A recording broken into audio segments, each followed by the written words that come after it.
ప్రభునందు అత్యంత ప్రియమైన దేవుని బిడ్డలారా, ఇప్పుడు మన ప్రభువును లోకరక్షకుడైన యేసుక్రీస్తు అతి శుభమైన నామమును బట్టి చేరి ఉన్న మీ అందరికీ కూడా నా హృదయపూర్వక వందనాలు. దేవుని యొక్క మహాకృపను బట్టి అలాగే ఈ వాక్యం వీక్షిస్తున్న మీకు కూడా నా హృదయపూర్వక వందనాలు తెలియపరుస్తున్నాను. దేవుని యొక్క మహాకృపలో మరొక పర్యాయము దైవ సన్నిధిలోకి నడిపించబడి దేవుని స్తుతించే ఒక వాక్యము దేవునితో సహవాసము చేసే కృపను ఆ పరిశుద్ధాత్మ దేవుడు మరొకసారి మనందరికీ ఇచ్చినందుకు మనం ఎంతగానో ప్రభువును బట్టి స్తుతించబడుతున్నమై ఉన్నాం. ఈ రోజున దేవుని యొక్క వాక్యముల నుంచి ఒక మాట మీకు జ్ఞాపకం చేయడానికి నేను సిద్ధపడుతున్నానండి. యెహోషువ గ్రంథం 24వ అధ్యాయము 15వ వచనాన్ని ఈనాటి దేవుని యొక్క వాక్యముగా మనం నేర్చుకుందాం. యెహోషువ గ్రంథం 24వ అధ్యాయం 15వ వచనాన్ని ఈనాటి దేవుని యొక్క వాక్యముగా మనము ధ్యానం చేద్దాం.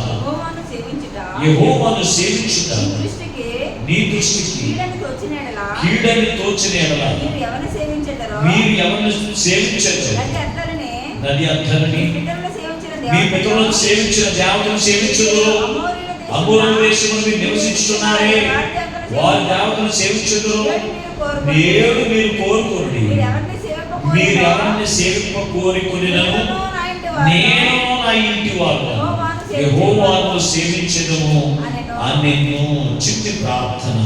మహోన్నతుడును మహాకరుడైన మా ప్రియ పరలోకపు తండ్రి, నీకు పరిశుద్ధమైన ఘనమైన అతి శ్రేష్టమైన నామమునకి మీకు వందనాలు, స్తోత్రాలు. ఇంతవరకు చక్కని పాటల ద్వారా, స్తుతి ఆరాధన ద్వారా, వాక్య ప్రవచనము ద్వారా నీ నామములకు మహిమ తెచ్చుకున్నాను. కొద్ది సమయం నీ విలువైన వాక్యమును ధ్యానం చేస్తూ ఉండగా చేరి ఉన్న ఈ మాటలు వింటున్న ప్రతి ఒక్కరిని మీరు చూస్తున్నారు తండ్రి. అందరికీ కావలసిన నీ మాటలు మీ పక్షముగా నిలబడి దాసుల నుంచి వదిలిస్తూ ఉండగా వెలగలు చెవి గ్రహించగల మనసు, లోబడి అనుసరించి నడిచే మనసయ్యా మాకు అందరికీ అనుగ్రహింపజేసి మీరు మహిమ పొందమని యేసు నుండి ప్రార్థించి వేడుకొనుచున్నాము పరమ తండ్రి, ఆమేన్. దేవునికి స్తోత్రం, దేవునికి స్తోత్రం, హల్లెలూయా. ప్రభువునందు అత్యంత ప్రియమైన దేవుని బిడ్డలారా, చదవబడిన వాక్య భాగంలో నుండి ఈ రోజున ప్రభు మనతో మాట్లాడుతున్నటువంటి వాక్యపు మాట ఏమేమి అంటే, యెహోషువ వలె నీ కుటుంబానికి ఒక ఆదర్శ తండ్రిగా ఉంటున్నావా అనే మాట ద్వారా ఈ రోజున ప్రభు మనతో మాట్లాడుతున్నాడు. ఎందుకు ప్రభు తన యొక్క వాక్యం ద్వారా ప్రభు మనతో మాట్లాడుతున్నాడంటే, ఈ రోజున ఫాదర్స్ డే. ఈ రోజున ఏ రోజు? Father's day. ఇది ఇంటర్నేషనల్ గా ఫాదర్స్ డే చాలా మంది జరిపించుకుంటూ ఉంటారు. అంటే తండ్రుల రోజు అంటూ ఉంటారు. మనకందరికీ కూడా పరమ తండ్రి అయిన ప్రభు మనకి ఎప్పుడు కూడా గాడ్ ఫాదర్గా, ఆయన మనకి తండ్రిగా ఉంటూ మన కుటుంబాన్ని పోషిస్తూ సంరక్షిస్తూ ఆయన రెక్కలకున్నటువంటి ఆరోగ్యంకి మనం నింపుతూ మన జీవితాన్ని నడిపిస్తూ ఉంటాడు. అంతకన్నా తండ్రి ఈ లోకంలో ఎవరున్నారు అంటే ఆయన కన్నా గొప్ప తండ్రి ఈ లోకంలో కూడా ఎవరు కూడా లేదు. అయితే దేవుని బిడ్డలారా, తండ్రి యొక్క స్థానం లోకంలో చాలా విలువైనది. తండ్రి యొక్క స్థానం ఒక కుటుంబానికి చాలా విలువైనది. తన భార్యను పోషించే విషయంలో కావచ్చు, తన బిడ్డను పోషించే విషయంలో కావచ్చు, ఆ కుటుంబాన్ని సంరక్షించే విషయంలో, ఆ కుటుంబాన్ని నడిపించే విషయంలో, కుటుంబాన్ని చక్కని మార్గంలో నడిపించే విషయంలో తండ్రికి ప్రథమ స్థానాన్ని దేవుడు ఇచ్చాడు. అందుకే దేవుని యొక్క వాక్యం సెలవిస్తూ ఉంది, క్రీస్తు సంఘమునకు శిరస్సు అయి ఉన్న పురుషుడు తన భార్యకు శిరస్సు అని చెప్తూ ఉన్నాడు. దేవుని బిడ్డలారా, సంఘమునకు శిరస్సు ఎవరంటే క్రీస్తు అయితే, తన భార్యకేటి బిడ్డలకేటి శిరస్సు ఎవరో తెలుసా? తండ్రి. అంటే తండ్రి చెప్పినట్లుగా నడుచుకోవాలి, తండ్రి ప్రవర్తించమన్నట్లుగా ప్రవర్తించాలి. తండ్రి ఎలాగ నడవమంటే అలాగ నడిచేటువంటి వారిగా మనం ఉన్నప్పుడు మన కుటుంబం అంతా కూడా దీవెనకరంగా ఉంటుంది. అయితే ఈ రోజున తండ్రి యొక్క మాట భార్య వెంటూ, తండ్రి యొక్క మాట ఎవరెంటూ? తన భార్య వెంటూ, తన పిల్లలు అసలు వినకుండా ఉన్నప్పుడు ఒక ఆదర్శంగా ఎవరిని తీసుకోవాలి? మనమందరం కొన్ని లోకంలో ఒక రోల్ మోడల్గా ఒకరిని పెట్టుకుంటూ ఉంటాం. ఎవరు పెట్టుకుంటామో తెలుసా? ఎప్పుడు కూడా పిల్లలైన వారు తండ్రి ఎలాగైతే నడుచుకుంటున్నాడో అలా నడుచుకుంటారు. తండ్రి ఎలాగైతే నడుచుకుంటున్నాడో, తండ్రి ఎలాగైతే మాట్లాడుతున్నాడో, తండ్రి ఎలాగైతే ప్రవర్తిస్తున్నాడో అలాగే చాలా మంది తండ్రిని ఒక రోల్ మోడల్గా పెట్టుకుని నడిపించబడుతున్నటువంటి కుటుంబాలు లోకంలో చాలా ఉన్నాయి. అందుకే పోలీసు వారి యొక్క కుమారుడు పోలీసు అవుతూ ఉన్నాడు, పోలీసు వారి యొక్క కుమారుడు పోలీసు అవుతున్నాడు, అలాగే లాయర్ యొక్క కుమారుడు లాయర్ అవుతున్నాడు. ఇలాగ అనేక రకాలుగా తన రోల్ మోడల్గా తండ్రిని పెట్టుకుని పిల్లలు ఒక గొప్ప ప్రయోజకులుగా అవుతున్నారు. అందుకే తండ్రి యొక్క స్థానం విలువైనదని ఇచ్చి తండ్రి చాలా జాగ్రత్తగా మెసులుకోవాలి, చాలా జాగ్రత్తగా ప్రవర్తించాలి, చాలా జాగ్రత్తగా నడుచుకునేటువంటి వాడిగా ఉండాలండి. అప్పుడే దేవుని యొక్క వాక్యానుసారమైన చూపు వరకు ఉంటుంది. ఆ యొక్క అటువంటి వారిని రోల్ మోడల్ పెట్టుకుని పిల్లలు జీవిస్తే ఆ పిల్లలు కూడా ఒక గొప్ప ఆశీర్వాదకరంగా పరలోక రాజ్యానికి వారసులుగా ఎంచబడతారు. అయితే ఈ రోజున ఒక తండ్రిని మీకు పరిచయం చేయడానికి నేను ఇష్టపడుతున్నాను. ఆయన పేరు యెహోషువ. ఆయన పేరేంటండి? యెహోషువ. ఇప్పుడు చదివిన వాక్య భాగంలో అతను మాట్లాడుతున్న మాట ఏమిటి అంటే, నేనును నా ఇంటి వారును యెహోవాను మాత్రమే సేవించేదము అన్నాడు. అంటే యెహోషువ ఎవరంటే, కనాను దేశంలోకి నడిపించబడుతున్న, ఐగుప్తు దేశంలో నుంచి కనాను దేశంలోకి నడిపించబడుతున్నటువంటి వారు ఒక్కడు ఎవరు తెలుసా? యెహోషువ. ఇతను ఎవరిని వెంబడించాడు అంటే, దైవజనుడు మోషే నడిపించిన మార్గంలో నడిచాడు. మోషే ఎలాగైతే నడవమన్నాడో, ఎలాగైతే ప్రవర్తించున్నాడో అలాగ ప్రవర్తించి దేవుడు అంటే ఎవరో తెలుసుకున్నాడు. దేవుడు అంటే ఎవరో తెలుసుకుని తన మనసును దేవుడు స్థిరపరుచుకున్నాడు. ఒకటి, ఇతను మంచి తండ్రిగా ఉండడానికి ప్రాముఖ్యమైన కారణం తెలుసా? ఈ యొక్క యెహోషువ దేవునిలో తన మనసును స్థిరపరుచుకుని తన ఇంటి వారందరినీ కూడా దేవుని సేవించేటట్లు చేశాడు. దేవునికి స్తోత్రం. దేవుణ్ణి సేవించడానికి మొట్టమొదటిగా ఎవరుండాలి అంటే, ఒక యజమానుడు క్రీస్తుని గురించి తెలుసుకోవాలి. ఈ లోకంలో ఎవరిని అనుసరిస్తే పరలోక రాజ్యం వెళ్తాము, ఎవరి మార్గంలో నడిస్తే ఆ భయంకరమైన ఉగ్రత నుంచి తప్పించబడతాము, ఎవరి మార్గంలో మన యొక్క ప్రవర్తన ఉంటే మన యొక్క జీవితాలు ప్రయోజనకరంగా దీవెనకరంగా ఉంటాయని ఆ కుటుంబానికి పెద్ద అయిన యజమానులు తెలుసుకోవాలి. మొట్టమొదటిగా యజమానులు తెలుసుకోవాలి. ఈ రోజున యజమానులైనటువంటి వారు ముందుగా దేవుని స్థిరపడగా కుటుంబం ఎలా ఉంటుందో తెలుసా? ఎవరి ఇష్టానుసారమైన జీవితం, భార్య ఇష్టానుసారమైన భార్య జీవిస్తుంది, పిల్లలు ఇష్టానుసారమైన జీవితం వారు జీవిస్తున్నారు. కుటుంబంలో చేపలేదు, పరలోక రాజ్యానికి అసలు వారసులుగా ఉండుకోకపోవడానికి గల కారణం తెలుసా? యజమానులు ఉండవలసిన విధంగా ఉన్నట్లేదు. తండ్రి స్థానంలో ఉన్నవాడు తండ్రిగా జీవించాలి.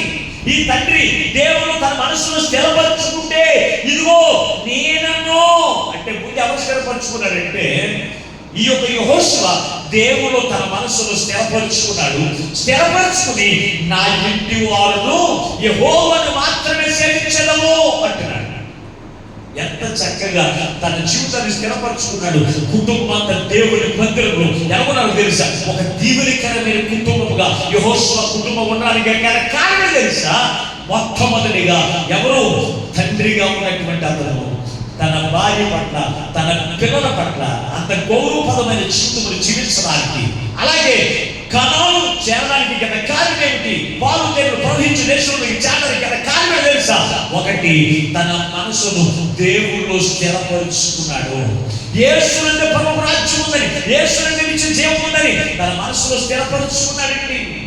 ఈ రోజున దేవుడు అనేకమైన సంవత్సరాల నుంచి దేవుని మందిరానికి వెళ్తాము, కానీ దేవుడు నీ మనసును స్థిరపరచుకో.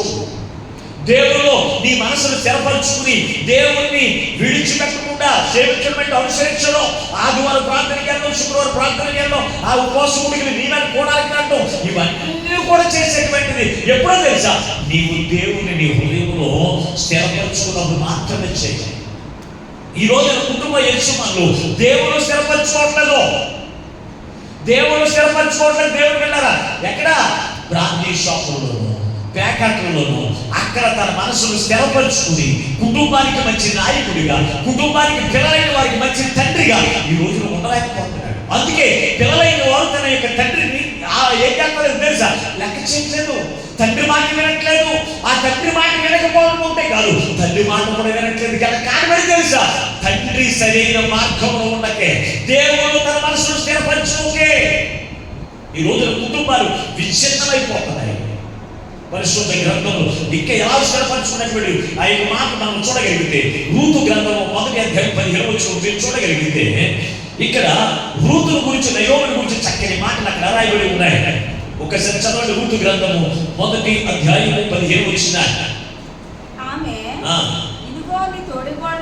ఇదిగో నీ తోటి కోడలు తన చదువు యొద్దకును తన దేవుని యొద్దకును తిరిగిపోయినదే, నీవును నీ తోటి కోడలు వెంబడి వెళ్ళుమని. అందుకు రూతు, నా వెంబడి రావద్దని, నన్ను విడిచిపెట్టమని, నన్ను బ్రతిమాలకొనవద్దు, నీ వెళ్ళు చోటికి నేను వచ్చేదను, నీవు నివసించు చోటనే నేను నివసించేదను, నీ జనమే నా జనము, నీ దేవుడే నా దేవుడు. ఎంత గొప్ప తీర్మానం! ఈమెవరో తెలుసా? రూతు మోయాబీయురాలు. నయోమి తన భర్త ఎవరు తెలుసా? ఎలీమెలెకు తన భర్త అయితే, తన భర్త మాట వినే లక్షణం ఈవిడికి లేదు. ఎవరికి? నయోమికి లేదు. వీరి యొక్క గ్రామం బెత్లెహేము గ్రామం. బెత్లెహేము యొక్క గ్రామంలో ఆ దేశంలో కొలువచ్చిందని ఈ యొక్క ఎలీమెలెకు అంటుంది తన భార్య, ఈ దేశంలో కొలువచ్చింది కనుక మన కుటుంబంలో కూడా వచ్చేస్తే నీకేం తెలియట్లేదు, మన పిల్లలు తీసుకుని మనం ఎక్కడికి వెళ్ళిపోదాం? మోయాబు దేశం వెళ్ళిపోదాం. ఎక్కడికి? మోయాబు దేశం వెళ్ళిపోదాం అని అనుకుంటుందంట. అనుకుని తీసుకుని వెళ్ళిపోయింది. వెళ్ళిపోయిన తర్వాత తన ఇద్దరు కుమారుడికి మోయాబీయుల్ని ఇద్దరిని వివాహం చేసింది. తన భర్త చనిపోయాడు. చనిపోయిన తర్వాత కుమారుడు కూడా చనిపోయాడు. చనిపోయిన తర్వాత తన కోడలతో ఉంది, అమ్మా ఇదిగో నా కుమారుడితో చనిపోయాడు, అంటే నీ భర్తలు చనిపోయాడు, నీ యొక్క జన్మ దగ్గరికి, నీ మనుషుల దగ్గరికి, నీ యొక్క నీ బంధువుల దగ్గరికి, నీ తల్లిదండ్రుల దగ్గరికి, నీ దేవుడి దగ్గరికి వెళ్ళిపో అని చెప్పినప్పుడు ఒక కోడలు వెళ్ళిపోయింది. రెండో కోడలు కూడా అదే మాట చెప్తాను అంటుంది, అయ్యా అమ్మా నీ దేవుడే నా దేవుడు, నన్ను వెళ్ళిపోవద్దని అనొద్దు. నేను నా మనసులో ఎక్కడ స్థిరపరచుకున్నానో తెలుసా? ఇదిగో నేను దేవుడు స్థిరపరచుకున్నాను. దేవుడు ఎవరో నేను తెలుసుకున్నాను. దేవుడు నా సొంత రక్షణ ఉందని నేను తెలుసుకున్నాను. ఆయన పరలోక రాజ్యం ఉందని నా మనసును దేవుడు స్థిరపరచుకున్నాను కదా. ఇదిగో నేను మరణం వరకు నిన్ను నన్ను కూడా వేరు చేయదు. నేను నా మనసును దేవుడిలోనే స్థిరపరచుకున్నాను. దేవుడు వింటారా అనుకుని దేవుడు విడిచిపెట్టలేదు. దేవుని యొక్క మార్గంలో విడిచిపెట్టుకుని తన యొక్క జీవితంలో కొనసాగించి తన యొక్క జీవితంలో బలమైన కార్యములు ఆవిడ జీవితంలో పొందుకోగలిగింది. అసలు దేవుని ఎందుకు సేవించాలి? దేవుని మనకి హృదయంలో ఎందుకు స్థిరపరచుకోవాలి? ఎందుకు దేవుని అనుసరించాలి అని మనం ఆలోచన చేస్తే, అద్భుత కార్యాల గురించి దేవుని అనుసరించడమో అనుసరించకూడదు. బిడ్డల గురించి దేవుని సేవించడము కాదు, ఆశ్చర్య కార్యాల గురించి దేవుని సేవించడం కాదు, మరి దేని గురించి? యేసయ్యను నీ సొంత రక్షకుడిగా నీ హృదయంలో స్థిరపరచుకుని ఆయన వెంబడించే వారికి ఉండాలి అని వాక్యం చెప్తుందంటే, పరిశుద్ధ గ్రంథంలో దినవృత్తాంతంలో 2వ గ్రంథం 30వ అధ్యాయం చదువుకుందా? దినవృత్తాంతంలో 2వ గ్రంథం 30వ అధ్యాయం 3వ వచనం.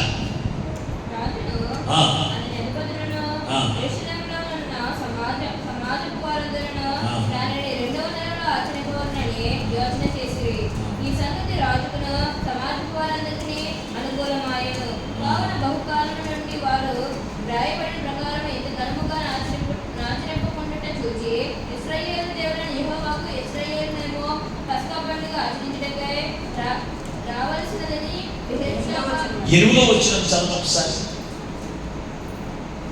మన్నించిన 8వ వచనం.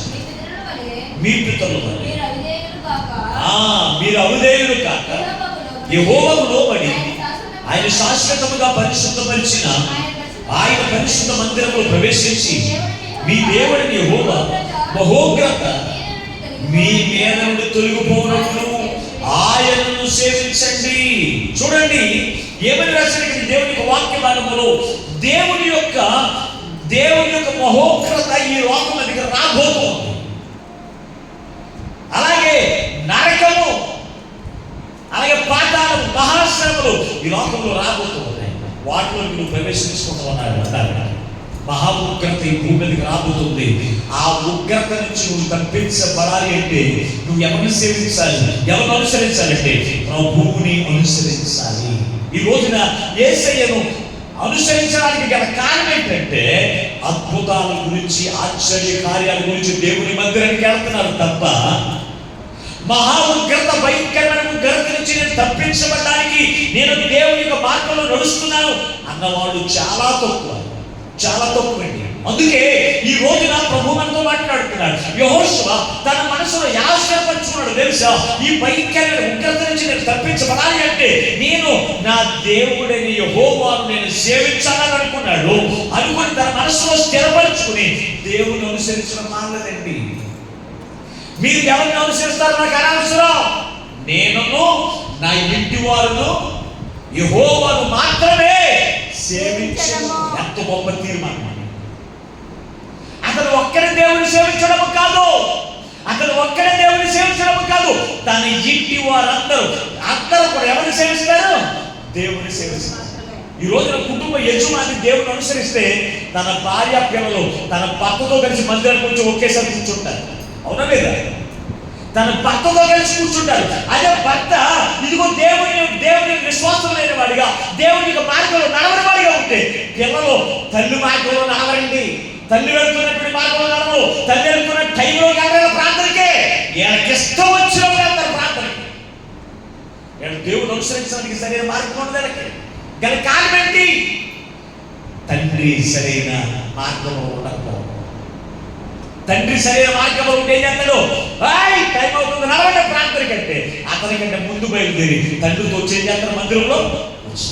అటువంటి తండ్రి ఈ రోజున లోకంలో ఎవరు కనపడుతున్నారు? ఒక కుటుంబంలో అటువంటి తండ్రి ఎక్కడైనా కనపడుతున్నాడా? అనేక మంది దేవుని యొక్క మందిరానికి వెళ్తున్నారు, ఫాదర్స్ డే జరిపించుకుంటున్నారు. అయితే ఒక మార్గదర్శిగా ఉండవలసిన తండ్రి ఈ రోజున లోకంలో ఎవరో కానీ కనపడతారు, రోడ్డు పోలగా కనపడతారు. తండ్రి సరైన మార్గంలో ఉండకే తన భార్య ఇష్టానుసారంగా తిరుగుతూ ఉన్నారు, తన భార్యలు ఇష్టానుసారంగా తిరుగుతున్నారు, పిల్లలు ఇష్టానుసారంగా చెదిరిపోయి తిరుగుతున్నారు. కానీ కారణం తెలుసా? ఆ తండ్రి దేవుని నామం బట్టి దేవుని మందిరంలో స్థిరపరచుకోక, దేవుడు స్థిరంగా ఉండక ఏమైపోతున్నారు? కుటుంబం అంతా చెల్లాచెదరైపోతుంది. ఇప్పుడు నువ్వు ఎవరిని ఆదర్శంగా తీసుకోవాలి? నీ భర్తనా లేకపోతే నీ తండ్రిని ఆదర్శంగా తీసుకోవాలి అంటే ఎలా తీసుకుంటావు? నీ తండ్రి తోకపోతే అయితే నీ తండ్రిని బట్టి నువ్వేం నేర్చుకుంటావు? నీ తండ్రి పేకాట రాయితే నీ తండ్రిని బట్టి దేని ఆధారం తీసుకుంటావు? ఏది ఆదర్శంగా తీసుకుంటావు? నీ తండ్రి పేకాట రాయితే నీ తండ్రిని నేర్చుకోవాల్సింది ఏముంది? నీ తండ్రి వ్యభిచారైతే నీ తండ్రిని బట్టి నేర్చుకోవాల్సింది ఏముంది? వ్యభిచారమేనా? వ్యభిచారము, దొంగతనము, దోపిడితనము, పేకాట రాయి ఇవన్నీ కూడా నేర్చుకుంటే నువ్వు మంచి ఆదర్శవంతమైన తండ్రి అనగలుగుతావు. నువ్వు దేవుని వాక్యం సెలవిస్తూ ఉంది కదా, నేను నా ఇంటి వారును యెహోవాను మాత్రమే సేవించదము. ముందు తన యొక్క జీవితాన్ని దేవుడు స్థిరపరచుకున్నాడు. తన కుటుంబం అంతా కూడా దేవుడు స్థిరపరచుకున్నటువంటి కుటుంబముగా ఆ కుటుంబం ఉంది కనుక ఆ కుటుంబం దీవెనకరంగా. ఈ రోజున మన కుటుంబాలన్నీ దీవెనకరంగా ఉండాలని అనుకుంటాం. మన పిల్లలందరూ కూడా దీవెనకరంగా ఉండాలనుకుంటాం. నువ్వు ఎక్కడ ఉంటున్నావు? ఒక ఆత్మీయ తండ్రి నువ్వు ఎక్కడున్నావు? దేవుడు స్థిరంగా ఉంటున్నావా? దేవుని అనుసరిస్తున్నావా? దేవుని మార్గంలో నడుస్తున్నావా? ఎప్పుడు ఆలోచన చేస్తారా? అందుకే ఈ రోజున ప్రభు మనతో మాట్లాడుతున్నాడు. రెండవ మాటలోకి వెళ్తాం. దేవుని కాదు, అతను ఆదర్శవంతుడైన తండ్రిగా ఉండడానికి గల కారణం. రెండవ కారణం తెలుసా? పరిశుద్ధ గ్రంథంలో నుంచి మీరు చూడగలిగితే, యెహోషువ గ్రంథం 11వ అధ్యాయం 15వ వచనం మీరు చూడగలిగితే, దేవుడు మోషే ద్వారా చెప్పినట్టుగా చేసేవాడిగా ఉన్నాడు. చూడొకసారి పరిశుద్ధ గ్రంథంలో నుండి యెహోషువ గ్రంథం 11వ అధ్యాయం 15వ వచనం. యెహోవా తన సేవకుడైన మోషేకు ఆజ్ఞాపించినట్లు మోషే యెహోషువకు ఆజ్ఞాపించెను. యెహోషువకు ఆజ్ఞాపించాడు. యెహోషువ అలాగే చేసెను. యెహోషువ అలాగే చేశాడు. యెహోవా మోషేకు ఆజ్ఞాపించిన మోషేకు ఆజ్ఞాపించిన వాటన్నిటిలో ఒకటి చేయక విడువలేదు. దేవునికి స్తోత్రం. యెహోషువ ఒక ఆదర్శవంతమైన తండ్రిగా ఉండడానికి గల కారణం ఏమిటి అంటే, యెహోషువ దైవజనుడు చెప్పిన మాట దేవుని మాట. దైవజనుడికి ఎవరు సెలవిస్తారు మాటలు అంటే, ఎవరు? దేవుడు సెలవిస్తారు. దేవుడు తన ప్రజలైన వారికి ఏం తెలియపరచాలనేది దేవుని మాటలు అడిగే వారికి దేవుడు ఖచ్చితంగా తెలియపరుస్తాడు. మోషే దేవుని అడిగేవాడు, అయ్యా నీ ప్రజలైన వారికి ఏ వాక్యములు సిద్ధపరిచావు, నీ ప్రజలకు నేను ఏం చెప్పాలి అని అడిగితే దేవుడు అంటే మోషేకు సెలవిచ్చేవాడు, మోషేకు చెప్పేవాడు. ఆ మోషే ఆ ప్రజలకు చెబుతూ ఉండేవాడు. అలాగే మోషే ఎవరి దగ్గరికి వచ్చాడు? యెహోషువతో ఏ మాట అయితే చెప్పాడో ఆ చెప్పినవన్నీ కూడా ఎవరు చేశారో తెలుసా? ఎవరు చెప్పాడు చేశారో తెలుసా? యెహోషువ చేశాడు. ఏం చేశారో చూడండి ఒకసారి. 12 వచ్చిన చదవండి. యెహోషువ రాజులందరినీ హతము చేసి వారి పట్టణములను పట్టుకుని కొల్లబెట్టెను. యెహోవా సేవకుడైన మోషే ఆజ్ఞాపించినట్లు వారిని అతడు నిర్మూలన చేసేను. ఇక్కడ మీరు చూడండి, ఇక్కడ మోషే ద్వారా దేవుడు మాట్లాడుతున్నాడు. నీ వెళ్ళి అక్కడ ఉన్నటువంటి రాజులైన వారిని, అక్కడ ఉన్నటువంటి వారందరినీ కూడా హతము చేశారు అని చెప్పాడు. చెప్తే నేను ఒక్కడినే నేనేం చేయను, నేను ఒక్కడిని రాజుని చంపాలా, అక్కడ ఉన్న వారందరూ కూడా చంపాలా, నేను చేయలేను అని అనలేదు. అనకుండా మోషే ద్వారా దేవుడు నాతో చెప్తున్నాడు ఈ పని అని ఆ దైవజనుడు ఏదైతే చెప్పాడో దాని ప్రకారం అంతటి ప్రకారంగా అతను చేసేవాడు. దేవునికి స్తోత్రం. ఈ రోజున దైవజనుడు చెప్పినప్పుడు చేసేవారికి ఉన్నారు. దైవజనుడు పిలిచి ఈ రోజున సంఘ బిడ్డలు పలకరండి. కొన్ని సంఘాలు ఏం చేస్తారు లేదా, అతను నా పాస్టర్ గారు కాదు, అతను చెప్పినట్టు నేను చేయమేంటి ఏంటంటే, పాస్టర్ గారు అతను నీ పాస్టర్ గారు కాకపోవచ్చేమో, అతను పొందుకున్న ఆత్మ దేవుని ఆత్మని సంగతి నువ్వు జ్ఞాపకం చేసుకోవాలి. అతను పొందుకున్న ఆత్మ దేవుని ఆత్మ. దైవజనుడు ద్వారా దేవుడు నా కొరకు ఏ మాటలు తెలియపరుస్తున్నాడు ఆ మాటలు వినాలి, ఆ మాటల ప్రకారం నేను చెయ్యాలి అని ఆలోచన ఉండాలి. అంతేకాని ఈ రోజున ఆలోచన ఉండకుండా ఇదిగో నాకు పరలోక రాజ్యం వచ్చేద్దని చెప్పి గొంతులు వేసినంత మాత్రం నీకు పరలోక రాజ్యం దేవుడికి ఇవ్వడం. ఎవరికి ఇస్తాడో తెలుసా? ఇదిగో దైవజనుడు ద్వారా దేవుడు మాట్లాడుతున్న ప్రతి ఒక్క మాట ప్రకారంగా నువ్వు చేసినప్పుడు దేవుడు నీకు గొప్ప కార్యము పరలోక రాజ్యానికి నువ్వు వారసుగా చేయాలి. అంతేకాదు నువ్వు ఆ కుటుంబానికి మంచి తండ్రిగా ఉండగలుగుతావు. మరొక వ్యక్తి ఉన్నాడు. మీరు చూడొకసారి సమూయేలు మొదటి గ్రంథంలో 15వ అధ్యాయం మొదటి వచనం చూడొకసారి. 3 వచనాలు మీరు చూడగలిగితే అక్కడ సౌలు అనేటువంటి ఒక రాజు కనపడుతూ ఉన్నాడు. చదువుకొకసారి సమూయేలు మొదటి గ్రంథంలో 15వ అధ్యాయం మొదటి 3 వచనాలు త్వరగా. ఒకనొక దినమున సమూయేలు సౌలును పిలిచి యెహోవా తన జనుల మీద రాజుగా అభిషేకించుటకు నన్ను పంపెను. యెహోవా మాట వినుము. సైన్యముల అధిపతి యెహోవా సెలవిచ్చినదేమనగా, అమాలేకులు ఇశ్రాయేలుకు చేసినది నాకు జ్ఞాపకమే. వారు ఐగుప్తు నుండి రాగానే అమాలేకుల వారికి విరోధులై మార్గమందు వారి మీదకి వచ్చారు కదా. కాబట్టి నీవు పోయి ఒక కనికరింపగా అని అమాలేకులను హతము చేయి. పురుషులనేమి స్త్రీలనేమి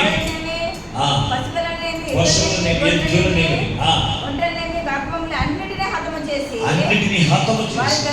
బొత్తుగా పాడు చేసి అమాలేకులను నిర్మూలన చేయమని చెప్పాను. 21వ వచనం. అయితే గిల్గాలులోని దేవుడిని యెహోవాకు బలి అర్పించుటకే జనులు శబ్దములకు గొర్రెలలో ఎట్లలో ముఖ్యమైన వాటిని తీసుకుని వచ్చినవి సమూయేలుతో చెప్పాను. అందుకు సమూయేలు తాను సెలవిచ్చిన ఆజ్ఞను ఒకడు గైకొనడం వలన యెహోవా సంతోషించినట్లు ఒకడు దహన బలులను బలి అర్పించడం వలన సంతోషమా? ఆలోచించము. బలు అర్పించు కంటే ఆజ్ఞను గైకొనుట, పొట్టేళ్లు కూడా అర్పించడం కంటే మాట వినుట శ్రేష్టము. తిరుగుబాటు చేయడం సోదు చెప్పుటను పాపముతో సమానము. దేవునికి స్తోత్రం. ఇక్కడ మనం చదవబడ్డ వాక్య భాగంలో ఒక తండ్రి ఉన్నాడు. ఇక్కడ కూడా ఆయన పేరు సౌలు. ఆయన పేరేంటండి? సౌలు. ఇతన్ని దేవుని ఆత్మ చేత అభిషేకించబడిన అతనితో సమూయేలు ప్రవక్తను పంపించి అంటున్నాడు, ఇదిగో నువ్వు వెళ్ళి అమాలేకులు దేవుని యొక్క ప్రజలైన వారికి చేసిందంటే నీకు తెలుసు కదా, దేవుని ప్రజలు వారు ఎంతగా బాధించారు, ఎంతగా వారిని గాయపరిచారు నీకు తెలుసు కనుక నువ్వు వెళ్ళి వారి మీద కనికరం చూపించకుండా ఎవరిని అమాలేకులు అందరినీ కూడా హతము చేసి, స్త్రీలనేటి పురుషులనేటి పిల్లలేని చంటి పిల్లలేని అందరిని కూడా హతము చేసి వారికి ఉన్నటువంటి పశువులను అన్నిటిని కూడా దేని మీద కూడా కనికరం చూపించకుండా అన్నిటిని కూడా చంపేయి అని దేవుని మాటగా చదివించాడు. అప్పుడు ఇతను దేవుడు చెప్పినటువంటి మాట ప్రకారంగా చేయాలి. ఆ దైవజనుడు చెప్పిన మాట, దేవుని మాటను చెప్పిన ఏం చేయాలంటే చేయాలి. కానీ అతను అలా చేశాడంటే ఏం చేస్తాడు తెలుసా? కొన్ని పశువులను, బలిష్టముగా ఉన్నటువంటి పశువులను ఇంటి దగ్గర దాచుకుని ఏం చేశాడు? సమూయేలు ప్రవక్త దగ్గరికి వచ్చాడంట. సమూయేలు ప్రవక్త దగ్గరికి వస్తే ఆ సమూయేలుకు అప్పటికే దేవుడు చెప్పాడు ఏమో తెలుసా? ఈ సౌలు నేను చెప్పిన మాట ప్రకారంగా చేయకుండా కొన్ని పశువులను తన ఇంటి దగ్గర దాచుకుని ఎక్కడికి వస్తున్నాడు. అతను చెప్పిన మాటలు విను అని చెప్పినప్పుడు అతను రాగానే అడుగుతున్నాడు, ప్రభు చెప్పిన మాట ప్రకారంగా నువ్వు చేసావా అని అడిగాడు. అడిగితే ఇతను అన్నాడు, అయ్యా నేను చేశానయ్యా అన్నాడు. చేసావా? అయితే ఆ కొట్ల అరుపులను, ఆ యొక్క పశువుల అరుపులు నాకు ఎక్కడి నుంచి పడుతున్నాయి అని చెప్పాడు. చెప్తే అతను అంటాడు, పాస్టర్ గారు తెలిసిపోయిందేమని అనుకుని ఏమంటాడు తెలుసా? అయ్యా ఆ పశువులన్నీ కూడా దేవుడికి అర్పించడానికి శ్రేష్టమే తీసుకొచ్చి మన దగ్గర దాచాను అంతేకాని నేను దాచుకోవడానికి కాదు అని చెప్తున్నాడు. చెప్తూ ఉంటే అప్పుడు సమూయేలు ప్రవక్త అంటున్నాడు, గొడ్లను పశువులను అర్పించుట కంటే, పళ్ళు అర్పించుట కంటే దేవుని మాట వినుట శ్రేష్టం. దేవుని యొక్క మాట వినుట శ్రేష్టం అని చెప్పాడు. దేవుని పెట్టారా? ఈ సౌలు దేవుని మాట లెక్కలేనితనం. ఈ రోజున చాలా మందిరంలో బోధన కార్యక్రమాలు జరుగుతూ ఉంటాయి. ఈ బోధన కార్యక్రమాలు జరుగుతూ ఉన్నప్పుడు ఏం చేస్తారో తెలుసా? ఆ వంట దగ్గర కూర్చుంటారు దేవుని ప్రజలైన వంట దగ్గర కూర్చుని శ్రేష్టమైనవన్నీ కూడా అవి తీసుకుని అవి తాగడానికి లేకపోతే అందులో నంచుకుని తినడానికి స్నాక్స్ కింద వాడుతూ ఉంటారు. దేవుని బిడ్డారా, ఇవన్నీ ఎవరు చూస్తున్నారు అంటే ప్రభు చూస్తున్నాడండి. ఈ రోజున మనం ఏం చేస్తున్నాం అనేది ప్రభు చూస్తున్నాడు. ఆయన కోరుకున్నది ఏంటో తెలుసా? నువ్వు దేవుని మాట విను. ఆ దైవజనుడు నీతో చెప్పిన మాట దేవుని మాట, ఆ మాట ప్రకారంగా నువ్వు చేయాలి. అంతేకాని ప్రభు ఎక్కడ చూస్తున్నాడు, దేవుడు ఎక్కడ చూస్తున్నాడు అని వెనకాల నీ ఇష్టానుసారంగా చక్కబెడతానికి వీల్లేదు. వెనకాల నీ ఇష్టం వచ్చినట్ల సర్దేసుకోవడానికి వీల్లేదు. నువ్వు చేయవలసిన పని తెలుసా? దేవుని మాట వినాలి. దేవుని మాట దైవజనుల ద్వారా దేవుడు మనకు తెలియపరుస్తాడు. ఆ మాటల కొరకు మనం ఏం చేయాలి తెలుసా? ఎదురు చూసి ఒకటి కూడా తప్పిపోకున్నట్లు చేశాడు. ఎవరో తెలుసా? ఈ యొక్క యెహోషువ దైవజనుడు చెప్పిన మాట ఏ ఒక్కటి కూడా తప్పిపోకున్నట్లు ప్రతిదీ ఆ దైవజనుడు చెప్పిన ప్రతిదీ కూడా చేశాడు. ఈ రోజున దైవజనుడు చెప్పింది మనం చేస్తున్నామా? మనం చెప్పింది దైవజనుడు చేయాలా? చెప్పండి. ఇప్పుడు దైవజనుడు చెప్పింది సంఘ బిడ్డ చేస్తున్నారా, లేకపోతే సంఘ బిడ్డలు చెప్పింది దైవజనుడు చేయాలా? ఎవరు చేయాలి? మరి నేనైతే అలా చేయమన్నా. దేవునికి వాక్యం ఏం చెప్తుందో తెలుసా? దైవజనుడి యొక్క మాట దేవుని మాట. ఆ దైవజనుడు చెప్పిన మాట ఎవరు చేయాలో తెలుసా? దేవుని ప్రజలకు ఎవరైతే దేవుడు తెలియవస్తున్నారో వారు చేయాలి. అంతేకాని ఈ వీధిలో పెద్ద గొప్ప, ఈ గ్రామానికి పెద్ద గొప్ప, నా మాట ప్రకారంగా చేయాలి అని అన్నావు అంటే నీ అంత అజ్ఞాని లోకంలో ఎవరు ఉండదు. నీ అంత అజ్ఞాని ఎవరు అలా ఉన్నాడు కనుకనే తన కుమారుడైన రెహబాము ఎలా తయారో తెలుసా? తన తండ్రి స్నేహితులు మాటలు వినకుండా ఎవరు మాట్లాడాడు తెలుసా? తను తిరుగుతున్నటువంటి స్నేహితుల మాటలు విని ఇశ్రాయేలు రాజ్యం నుంచి, ఇశ్రాయేలు ప్రజలకు రాజ్యం నుంచి తరిమి వేయబడినటువంటి జీవులు అతను కలిగి ఉన్నాడు. కనుక కారణం తెలుసా? తండ్రి సరైన మార్గంలో నడవక. ఒక తండ్రి దేవుని మార్గము, దేవుని మాట వినకుండా తిరిగితే పిల్లలు ఎలా తిరుగుతారు చెప్పండి? ఎలా తిరుగుతారు? తండ్రి దేవుని మాట విని దేవుని మాట ప్రకారంగా తండ్రి చేస్తూ ఉంటే పిల్లలు నేర్చుకుంటారండి. వాళ్ళకి రోల్ మోడల్ ఎవరో తెలుసా? రోల్ మోడల్ ఎవరు? పిల్లలకి రోల్ మోడల్ ఎవరు? మాదిరి ఎవరు తెలుసా? తండ్రే. తండ్రి సరైన మార్గముగా లేక ఎవరు పెట్టుకున్నారు తెలుసా? చిరంజీవిని, వెంకటేశ్వరి, అల్లు అర్జున్ని, ప్రభాస్ని పెట్టుకుని ఏం చేస్తారు తెలుసా? వాళ్ళలాగా ఉండాలి, ఆ శివరాలాగా ఉండాలి, ఆ శివరాలు డ్రెస్ వేసుకోవాలి, ఆ పరికరం డ్రెస్ వేసుకోవాలి. ఏం చేస్తారు తెలుసా? పిల్లలు నానా రకాలుగా పాడైపోతున్నారు కదా. కావాలండి ఎంత ఉంటున్నాడు పిల్లడు, ఎంత ఉంటున్నాడు. అది కటింగ్ అనుకుంటుంది తెలుసా? ఇక్కడ 3 గీతలు. ఏంటండి? వీడికి ఇక్కడ 3 గీతలు, ఇక్కడ 3 గీతలు. ఈ రోల్ మోడల్ ఎవరు? ఈ రోల్ మోడల్ ఎవరు? ఈ ప్యాంట్ అంతా ఇక్కడ సిరిగిపోద్ది, ఇక్కడ సిరిగిపోద్ది. బట్టలు ఎవరు ఉంటాడు చూసావా? ఎవరు? అరుక్కునేవాడు ఉంటాడు చూసావా? సిరిగిపోయి బట్టలు వేసుకుంటాడు చూసా, అలా తిరుగుతాడు. అది రోల్ మోడల్ ఎవరు? ఎవరు? హీరో. ఎంత షార్ట్ వేసుకుని తిరుగుతారు పిల్లలు, ఆడపిల్లలు. దేనికి? రోల్ మోడల్ ఎవరు? హీరోయిన్. హీరోయిన్ డ్రైవర్తో సినిమా డాన్స్ చేస్తుంటే రోల్ మోడల్ పెట్టుకుని ఆవిడే సినిమాలో డాన్స్ చేయలేదు, నేను ఇంట్లో షార్ట్ వేసుకుని ఇది అంటే తిరిగితే నష్టం ఏంటి? రోల్ మోడల్ ఎవరు పెట్టుకుంటున్నారా? ఇటువంటి పనికి వాళ్ళు పెట్టుకోవడం కదా. కారణం తెలుసా? తండ్రి సరైన రోల్ మోడల్గా ఉండకపోవడమే. తండ్రి దేవుడు చెప్పిన మాటలు ప్రకారంగా తండ్రి చేస్తే, తండ్రి నడవగలిగితే ఈ రోజున పిల్లలు కూడా ఆ తండ్రిని వెంబడించగలుగుతారు. అంతేకాని తల్లిదండ్రులు రోడ్డు మోడల్గా ఉండాలి పిల్లలైన వారికి అంతర్జాతీయ తండ్రుల రోజుగా పెట్టుకుంటారు. మంచిదే దేవుని బిడ్డలారా. ఈ రోజున మేనారి గ్రామంలో ఇలా ఫాదర్స్ డే సందర్భంగా అందరూ కూల్ డ్రింక్స్ పట్టుకొచ్చేసారు మందిరంలో. మాస్టర్ గారు తాగండి అంటున్నాను. ఏం చేసుకుంటానికి? నాకు తాగించక్కర్లేదు, కానీ మీ కుటుంబానికి మీరు రోల్డ్ మోడల్ కలిగిన తండ్రులుగా ఉండండి అని చెప్పారు. మీ కుటుంబానికి ఎలా ఉండాలి? మీరు ఒక రోల్డ్ మోడల్గా ఉండండి. మీరు దేవుని మాట వినండి. ఆ దైవజనుడు దేవుని యొక్క మాటను చెప్పి ఆ మాటను తెలుసుకుని ఆ మాట ప్రకారం నడుచుకోవాలి. కానీ ఆ దైవజనుడు చెప్పిన మాట మాస్టర్ గారు నన్ను ఎలాగంటారా అన్నట్టుగా కోపం తెచ్చుకుని వెళితే నష్టపోయేది నీవే, కష్టాలు పోలయ్యేది నీవే. ఆ దైవజనుడి యొక్క నోటి నుంచి దేవుడి యొక్క తన మాటలు మనకు అందించినప్పుడు ఆ మాట ప్రకారంగా మనం సరి చేసుకోవాల్సి ఉంటే సరి చేసుకోవాలి. మనము ఇదిగో ఎలా నడుచుకోవాలో, ఎలా ప్రవర్తించాలో చెప్తున్న మాటలు బట్టి మన యొక్క జీవితాన్ని సరి చేసుకోవాలి తప్ప ఆ పాస్టర్ గారి మాట నేను వెంటనేంటి అన్నట్టుగా జీవిస్తే నీ జీవితం పతనం అయిపోతుంది. ఈ సౌలు అనగలుగుతున్నాడు. అందుకే తన కుటుంబానికి ఒక మంచి తండ్రిగా ఎవరు లేకపోవడం తెలుసా? అతని రాజ్యానికే కాదు తన పిల్లలైన వారికి మంచి తండ్రిగా సౌలు ఉండలేకపోయాడు. కానీ దేవుని పిల్లగా యెహోషువ తన దేవుని యొక్క మాట, దైవజనుడి యొక్క మాటని మోషే చెప్పిన ప్రతి మాట ప్రకారంగా చేశాడు. ఈ రోజున మనం చేస్తున్నామా? 50 వారం ఎందుకు వచ్చేవి అలా రాకూడదమ్మా, పలా టైంకి రావాలని చెప్పమనుకో, ఇది పాస్టర్ గారు చెప్తే నేను వినాలా అనుకుంటున్నాను అనుకుని మళ్ళీ వారు కూడా ఎలా వస్తారా? మళ్ళీ లేదే. అటువంటి వాడికి మనం చెప్పినా ఉపయోగం లేదు. నేను ఎవరో తెలుసా?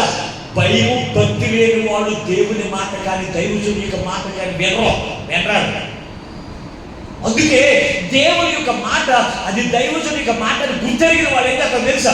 ఆ దైవజనుడి ద్వారా దేవుడు నాకు ఈ పని చెప్పాడు, ఈ పని చేయాలి అని ఆలోచన ఉండాలి. అటువంటిప్పుడు ఎవరి మాట వినవు, దేవుని మాట తప్ప. ఇక్కడ మొట్టమొదటిగా ఏదో ఒక ఆదర్శవంతుడైనటువంటి తండ్రిగా ఉన్నాడు అంటే ఇక్కడ కారణం ఏంటి తెలుసా? దేవుని మీద అతడు దేవుని మాట, దైవజనుడి యొక్క మాటని అతడు చెప్పిన యావత్తు కూడా అతను ఏం చేసాడు తెలుసా? చేసింది. మూడవది ఏంటో తెలుసా? మూడవ మాట మనం చూస్తే ఇతడు మంచి తండ్రిగా ఉండడానికి మూడవ కారణం అతడు దేవుని యొక్క వాగ్దానం నమ్మినటువంటి తండ్రిగా ఉన్నాడు. చూడండి ఒకసారి యెహోషువ గ్రంథం 21వ అధ్యాయం 44వ వచనం. యెహోషువ గ్రంథం 21వ అధ్యాయం 44వ వచనం. యెహోవా వారి పితరులతో ప్రమాణం చేసిన వాటన్నిటి ప్రకారము అన్ని దిక్కులయందు వారు విశ్రాంతి కలుగజేసెను. యెహోవా వారి శత్రువులందరినీ వారి చేతికి అప్పగించి ఉండెను. కనుక వారిలో ఒకడును ఇశ్రాయేలీయులు నిలవలేకపోయెను. యెహోవా ఇశ్రాయేలుకు సెలవిచ్చిన మాటలన్నింటిలో ఏదీ తప్పి ఉండలేదు. అంతయు నెరవేరును. చూడండి, ఈ మూడవ మాట ఏమిటి అంటే, ఒకటి తన మనస్సును దేవుడు స్థిరపరుచుకున్నాడు, తన కుటుంబాన్ని తన దేవుడు స్థిరపరిచాడు. రెండవది ఏంటి అని మీరు ఆలోచన చేస్తే, ప్రభు చెప్పిన ప్రకారం యావత్తు చేసేవాడిగా. మూడవది ఏంటి అంటే, దేవుని యొక్క వాగ్దానం నమ్మినటువంటి వాడుగా. దేవుని యొక్క వాగ్దానం, ఏమని వాగ్దానం యెహోషువకు దేవుడు ఇచ్చాడు అంటే, మీరు నా పూర్ణ మనసుతో, మీ పూర్ణ హృదయంతో దేవుని వెంబడిస్తే, దేవుని అనుసరిస్తే మీరు కనాను దేశంలోకి ప్రవేశిస్తారని వాగ్దానం చేశారు. ఆ వాగ్దానం నమ్మినటువంటి వ్యక్తి ఎవరో తెలుసా? యెహోషువ. ఎప్పుడు దేవుని యొక్క వాగ్దానములు దేవుడు ఎందుకు ఇస్తాడు అంటే, దేవుని యొక్క వాగ్దానాల చేత మనము బలపరచబడి, దేవుని యొక్క దీవులకు మనము పాత్రగా ఉండడానికి దేవుని తన యొక్క వాగ్దానాల చేత తన ప్రజలకి వారు ఏం చేస్తారో తెలుసా? నడిపిస్తున్నారు. అందుకే దేవుని యొక్క వాగ్దానం ఇంకా మనుషులకు ఎందుకు ప్రయోజనకరమై ఉందని ఆలోచన చేస్తే, అపోస్తలుడైన పౌలు హెబ్రీయులకు రాసిన పత్రిక 6వ అధ్యాయం 17వ వచనం చదువుకుందా. హెబ్రీయులకు రాసిన పత్రిక 6వ అధ్యాయం 17వ వచనం. ఈ విధముగా దేవుడు తన సంకల్పము చెప్పున ఆ వాగ్దానముకు వారసులైన వారిని ఉద్దేశించిన వాడే తాను అబద్ధమాడజాలని నిశ్చలమైన రెండు సంగతులను బట్టి మన ఎదుట ఉంచబడిన నిరీక్షణను చేపట్టుటకు శరణాగతులైన మనకు బలమైన ధైర్యము కలుగునట్లు ప్రమాణం చేసి వాగ్దానమును దృఢపరిచెను. దేవునికి స్తోత్రం. దేవుడు తనకి వాగ్దానం దేవుడు ఎందుకు ఇచ్చాడు తెలుసా? దేవుడు తన వాగ్దానం ఎందుకు ఇచ్చాడు తెలుసా? ఆ వాగ్దానం చేత మనం ఏం చేయబడతామో తెలుసా?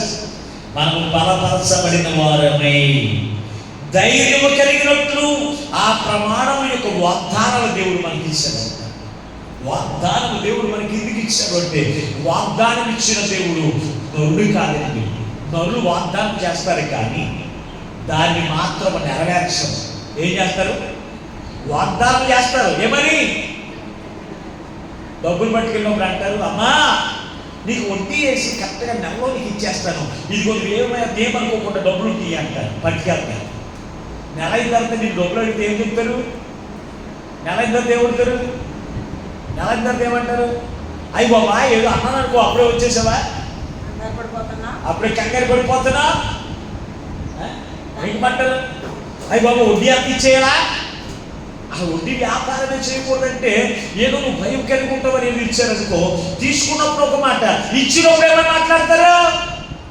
అంటావు తిరిగేస్తారు. కంగారంటే అది అవసరం వచ్చినప్పుడు, అమ్మా నువ్వు తప్ప నాకు సహాయం చేసేవాడు ఎవరు లేరు.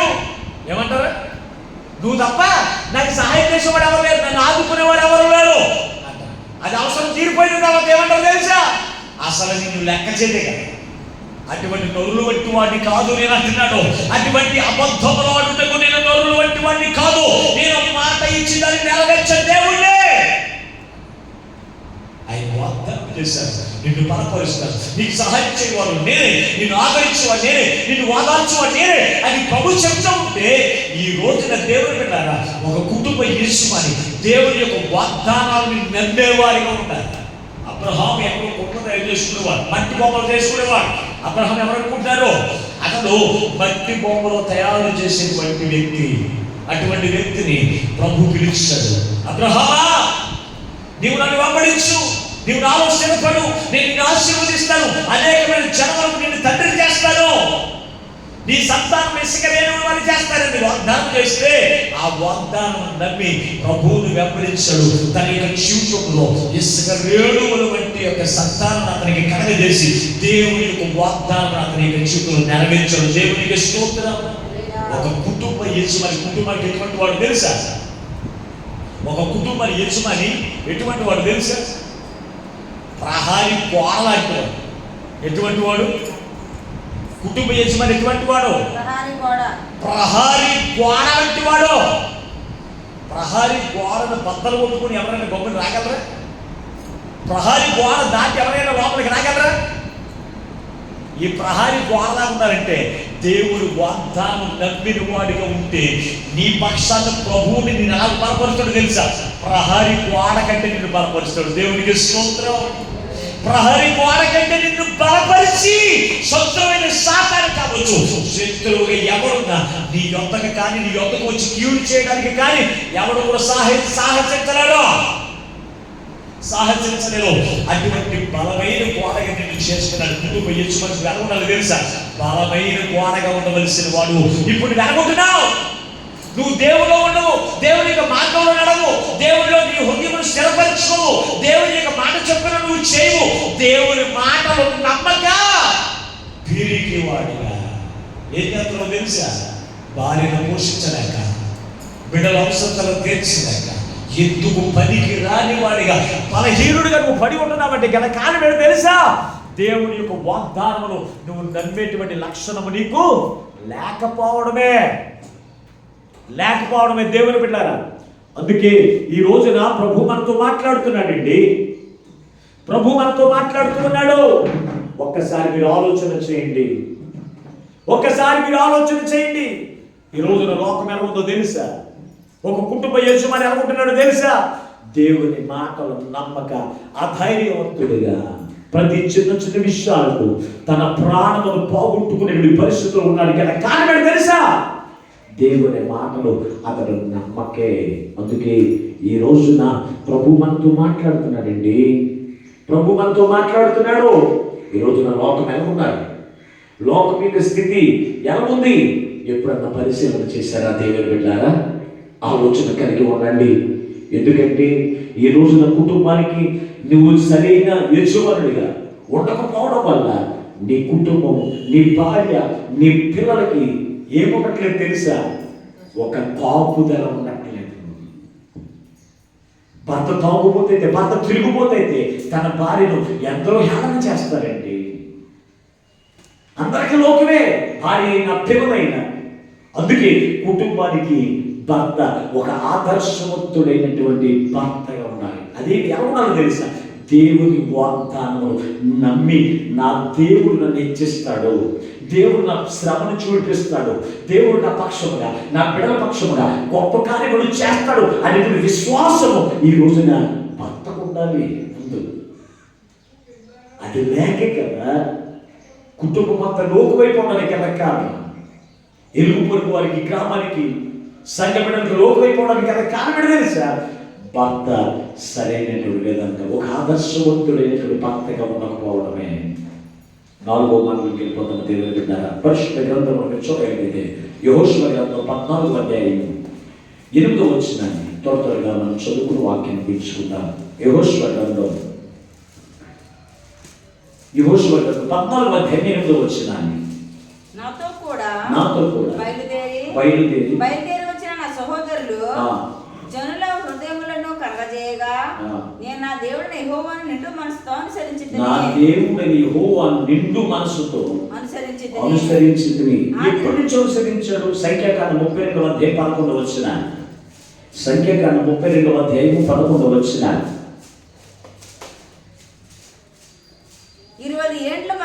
20 ఏండ్ల మొదలుకొని పై ప్రాయము కలిగి ఐగుప్తు దేశం నుండి వచ్చిన మనుషుల్లో పూర్ణ మనసుతో యెహోవాను అనుసరించిన కెనేజీయుడగు యెఫున్నె కుమారుడైన కాలేబును నూను కుమారుడైన యెహోషువయు. చాలండి. ఇక్కడ పూర్ణ మనసుతో దేవుని అనుసరించిన వ్యక్తి ఎన్నో సంవత్సరాల నుంచి? 20వ సంవత్సరాల నుంచి అంట. ఎన్నో సంవత్సరాల నుంచి? 20వ సంవత్సరాల నుంచి నిండు మనసుతో దేవుని అనుసరించాడు. ఏ మనసుతో? నిండు మనసుతో. దేవుని మందిరం వెళ్దామా వద్దా, ఈ వారం ఆడితే నష్టం ఏంటి ఆయన దైవుడు వెంబడించలేదు. తన విశ్వాసాన్ని 20వ సంవత్సరంలో దేవుని మందిరంలో స్థిరపరుచుకుని దేవుని యొక్క రక్షణ అనుభవాన్ని కలిగి తన యొక్క జీవితంలో నిండు మనస్సుతో దేవుణ్ణి అనుసరించేవాడిగా ఎవరున్నారో తెలుసా? ఈ యొక్క యెహోషువ ఉన్నాడు. ఈ రోజున నిండు మనసుతో దేవుని అనుసరించేవారు ఎవరున్నారు? సగమేమో లోకం, సగమేమో దేవుడు. సగం కూడా దేవుడు ఉండడం. ఎంత? ఒక మూల దేవునికి ఇస్తాను, మిగిలినంత నీ బంధువులకి, నీ స్నేహితులకి, లోకానికి, లోకంలో ఉన్నవాటికి, దెయ్యానికి, దెయ్యపు క్రియలకు, దెయ్యపు మాటలకు నీ హృదయంలో స్థానం ఇచ్చి దేవుని వెంబడించే వారికి కనపడుతున్నారు. కానీ నిండు మనసుతో నీ హృదయం నిండా దేవుని ఆత్మకు నింపుకుని దేవుని అనుసరించేవాడు ఎంతమంది ఉన్నారు? పైకి పాట పాడుతూ ఉంటారు, ఏమని?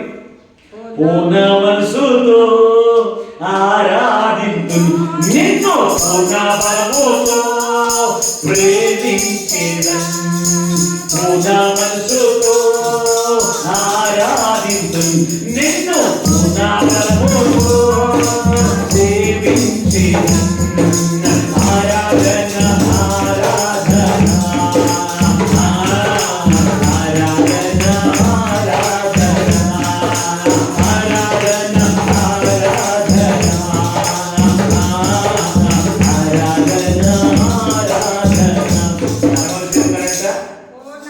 పూర్ణ మనసుతో నిన్ను ప్రేమించేస్తాను, పూర్ణ మనసుతో నిన్ను అనుసరించేస్తానని పాటలు పాడతాను తప్ప సగం కూడా దేవుడికి నీ హృదయాన్ని లేవు. పూర్ణ మనసుతో దేవుని అనుసరించకపోతే మన పరిస్థితి ఎలా ఉంటాయో తెలుసా? పరిశుద్ధ గ్రంథంలో సొలొమోను గురించి చక్కని మాట రాశాడండి. రాజుల మొదటి గ్రంథం 11వ అధ్యాయం 6వ వచనం. రాజుల మొదటి గ్రంథం 11వ అధ్యాయం 6వ వచనం. ఈ ప్రకారము సొలొమోను యెహోవా దృష్టికి చెడు నడత నడిచి తన తండ్రి అయిన దావీదు అనుసరించినట్లు యథార్థ హృదయముతో యెహోవాను అనుసరింపలేదు. దేవునికి స్తోత్రం. ఇతడు దావీదును గురించి ఇక్కడ మాట్లాడుతున్నాడు. దావీదు నిండు మనసుతో దేవుని అనుసరించిన వాడు. నిండు మనసుతో దేవుని అనుసరించి దేవుని సేవించిన వాడు ఎవరు అంటే దావీదు భక్తుడైతే తన కుమారుడు తన తండ్రి అయిన దావీదు యొక్క మార్గంలో నడవలసిన వాడు. తన తండ్రి అయిన దావీదు నడిచినట్లుగా యథార్థమైన హృదయంతో పూర్ణ హృదయంతో దేవుణ్ణి సేవించవలసిన వాడు. ఏం చేస్తున్నాడు తెలుసా? దేవుణ్ణి నిండు మనసుతో ఆరాధించలేదు. అనుసరించకపోవడం వల్ల సొలొమోను రాజుగా ఉండగా అతను ఏమైపోయాడు తెలుసా? ఆ రాజ్యం మీద నుంచి దింపివేయబడ్డాడు. దేవునికి స్తోత్రం. సొలొమోను మంచి తండ్రిగా ఉండలేకపోయాడు. నిండు మనసుతో ఆరాధించలేకపోవడానికి గల కారణం తెలుసా? అతనికి ఎంతమంది? 1000 మంది భార్యలు. 1000 మంది భార్యలు కాదు, 650 మంది భార్యలు, 350 మంది ఉపభక్తులు, ఉపముచ్చుకున్నవా. మొత్తం ఎంతమంది? 1000 మంది. 1000 మందిలో మోయాబీయులు ఉన్నారు. దేవుడు ఎరగిన ప్రజలు ఉన్నారు. వాడు ఏమని తెలుసా? ఇదిగో నీతో కలిసి నేను మందిరానికి వస్తున్నాను, నాతో పాటు గుడికి రా. నేను నీతో పాటు మందిరానికి వస్తున్నాను కనుక నువ్వు నాతో పాటు గుడికి రా అని దేవుని అనుసరించకుండా దేవుని యొక్క మార్గంలో నుంచి తొలగించబడిన జీవితంలో బట్టి తన యొక్క జీవితం ఏమైపోతుంది తెలుసా? రాజ్యంలో ఉండకుండా దించివేయబడ్డాడు. ఈ రోజున మన స్నేహితులు అటువంటి వాళ్ళు ఉండొచ్చు, మన అన్నదమ్ములు, మన యొక్క రక్త సంబంధులు అటువంటి వాళ్ళు ఉండొచ్చు. దేవుడు పెట్టారా? ఆలోచన కలిగి ఉండాలి. నిండు మనసుతో దేవుడిని అనుసరించే లక్షణము నీలో ఉండాలి. ఈ రోజున తండ్రిగా ఒక కుటుంబానికి ఆదర్శవంతమైనటువంటి తండ్రిగా ఉండవలసినది జీవితంలో నిండు మనసుతో నువ్వు దేవుని అనుసరించకపోతే నీ భార్య నిండు మనసుతో దేవుని అనుసరిస్తుందా? నీ పిల్లలైన వారు నిండు మనసుతో దేవుని అనుసరించగలుగుతారా? అనుసరించలేరు. నీవే కుటుంబానికి నీ పిల్లలైన వారికి ఎలా ఉండాలో తెలుసా? ఒక రోల్ మోడల్గా ఉండాలి. ఉండవలసిన నీవే అలా ఉండగలుగుతున్నావా? అందుకే ఈ రోజున ప్రభు మనతో మాట్లాడుతున్నాడు కదా. యెహోషువ మంచి తండ్రిగా అతను. ఇంకా మీరు పరిశుద్ధ గ్రంథంలో మీరు చదవగలిగితే యెహోషువ గ్రంథం 4వ అధ్యాయము 6-7 వచనాలు ఒకసారి చదవండి. యెహోషువ గ్రంథం 4వ అధ్యాయము 6-7 వచనాలు.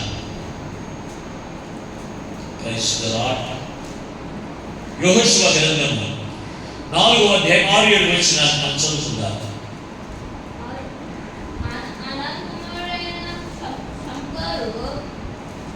చదవండి.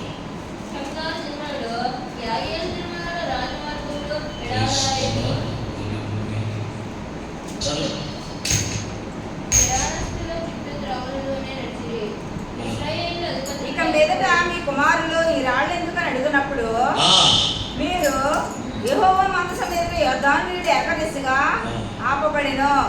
అది యోర్దాను దాటుచుండగా యోర్దాను నీళ్ళు అప్పబడిన కొద్దీ ఈ రాళ్ళు చిరకాలం వరకు ఇశ్రాయేలుకు జ్ఞాపకార్థముగా ఉండునని వారితో చెప్పవలెను.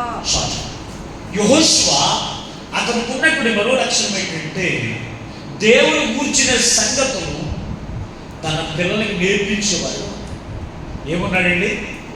తన పిల్లలకి దేవుని యొక్క ప్రభావం గురించి, దేవుని యొక్క అద్భుత కార్యాల గురించి, దేవుని యొక్క రక్షణ కార్యముల గురించి తన పిల్లలైన వారికి నేర్పిస్తున్నాడు.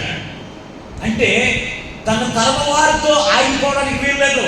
ఈరోజు మనతో ఆ దైవికమైన లక్షణాలు ఆగిపోకూడదు. మన పిల్లలు ఎలా పడతారో జీవించడానికి వీల్లేదు. ఇదిగో నేను బతుకున్నంత కాలం నేను దేవుని అనుసరిస్తాను, మీరు ఏం చేసుకుంటారో మీ ఇష్టం, మీరు ఏమైపోతే నాకెందుకు అన్నట్టుగా మన జీవితం ఉండకూడదు. మన తర్వాత తరం వారికి కూడా దేవుణ్ణి అనుసరించేటప్పుడు చేయగలిగిన వాడు ఎవరు తెలుసా? తనొక్కడే దేవుని అనుసరించడం కాదు, తనొక్కడే తన కుటుంబానికి ఒక ఆదర్శవంతమైన తండ్రిగా ఉండడానికి వీల్లేదు. ఇదిగో తన పిల్లలైన వారు వారి కుటుంబానికి ఆదర్శవంతమైన తండ్రిగా ఉండాలని అతను కోరుకుని తన పిల్లలకు నేర్పిస్తున్నాడు. మన పిల్లలకి ఏం నేర్పిస్తున్నాం? మన పిల్లలకి ఏం నేర్పిస్తాం? అబ్రహాము గురించి రాయబడింది తెలుసా? ఆదికాండం 18వ అధ్యాయం 19వ వచనంలో అక్కడ అంటున్నాడు, ఇదిగో అబ్రహాము నా ఆజ్ఞలను అనుసరించినట్లుగా, నా విలువను అనుసరించినట్లుగా తన పిల్లలైన వారికి అతడు నేర్పునని నేను ఎరుగుదును. నేను ఎరుగుదును. నువ్వేం నేర్పిస్తున్నావు? నీ పిల్లలైన వారికి ఏ మార్గంలో వారిని అనుసరించినట్లు వారికి నేర్పిస్తున్నావు. దేవుని గురించి నీ పిల్లలకి నేర్పించాలంటే నువ్వు దేవుని గురించి నువ్వు తెలుసుకోవాలి. దేవుడు ఎటువంటి సర్వశక్తిమంతుడు, దేవుడు ఎటువంటి అద్భుత కార్యములు చేయగలడు, దేవుని యందు ఎటువంటి పరలోక రాజ్యం ఎలాగ ఆయన మార్గంలో ఎలా నడవాలో ఇవన్నీ మన పిల్లలకు నేర్పించాలి. ప్రార్థన ఎలా చేయాలి, దేవుని యొక్క వాక్యానుసారంగా ఎలా నడుచుకోవాలి, ఇవన్నీ నేర్పించాలి. అవి నేర్పిస్తున్నామా మనం? ఏమైపోతే నాకెందుకు, ఎక్కడికి వెళ్తే నాకెందుకు, నేను మాత్రం దేవుని మందిరానికి వెళ్ళిపోతాను, ఇది కాదండి. మన పిల్లలైన వారికి నేర్పించి వారిగా మనం ఉండాలి. పరిశుద్ధ గ్రంథంలో మీరు చూడగలిగితే 71వ కీర్తన 18వ వచనంలో అక్కడ చక్కని మాట రాయబడి ఉందండి. 71వ కీర్తన 18వ వచనం తోతరగా చదవండి. దేవా వచ్చు తరమునకు నీ బహుబలమును గూర్చి కొట్టబోవారికి అందరికి నీ శౌర్యమును గూర్చి తెలియచెప్పనట్లు నేను తెలియచెప్పాను. తల నెరసి వృద్ధుడనే ఉండు వరకు నన్ను విడువకుము. ఏమంటారు? వచ్చు తరము వారికి దేవుని యొక్క బాహుబలమును గూర్చి, దేవుని యొక్క శౌర్య కార్యములను గూర్చి నేర్పించేవాడిగా ఉన్నాడు దావీదు. మనం నేర్పుతామా? అసలు దేవుడి గురించి ఏమన్నా మనకు తెలుసుంటే మన పిల్లలు నేర్పించగలుగుతాం. మేము మనకు తెలుసా? మనము నేర్చుకుంటే మన పిల్లలకి నేర్పించగలుగుతాం. ఈ రోజున పిల్లలకి అసలు ఏమి తెలియకపోవడానికి గల కారణం తెలుసా? తల్లులైన వారు, తండ్రులైన వారు దేవుని యొక్క మార్గంలో నడవక, దేవుని గురించి తెలుసుకోక ఏం చేస్తున్నారు తెలుసా? ఆ పిల్లలైన వారికి నేర్పించలేకపోతున్నారు. అందుకే ఈ రోజు నా ప్రభు మనతో మాట్లాడుతున్నాడు కదా, యెహోషువ దేవుని మార్గం గురించి తన పిల్లలైన వారికి, తన తరముతో దేవుని అనుసరించడం ఆగిపోకూడదు. తన పిల్లలైన వారు దేవుని అనుసరించేటప్పుడు చేయగలిగిన వాడు ఎవరో తెలుసా? మనం అనుకుంటాం మనతో ఆగిపోకూడదు. మన తర్వాత తరము వారికి కూడా దేవుని గురించి, శౌర్య కార్యముల గురించి తెలియవలసి వారు కూడా క్రీస్తుని వెంబడించేటప్పుడు చేయగలిగిన వారికి మనం ఉండాలి. అప్పుడే ఒక ఆదర్శవంతమైనటువంటి తండ్రిగా, ఒక ఆదర్శవంతమైనటువంటి తల్లిగా నువ్వు ఉండగలుగుతావు. చివరికి నేను ఒక వాక్యాన్ని మీకు జ్ఞాపకం చేసి వాక్యం ముగించుకుంటా. యెహోషువ గ్రంథం 24వ అధ్యాయం 31వ వచనాన్ని ఒకసారి చదువుకుంటా. చివరిగా యెహోషువ గ్రంథం 24వ అధ్యాయం 31వ వచనాన్ని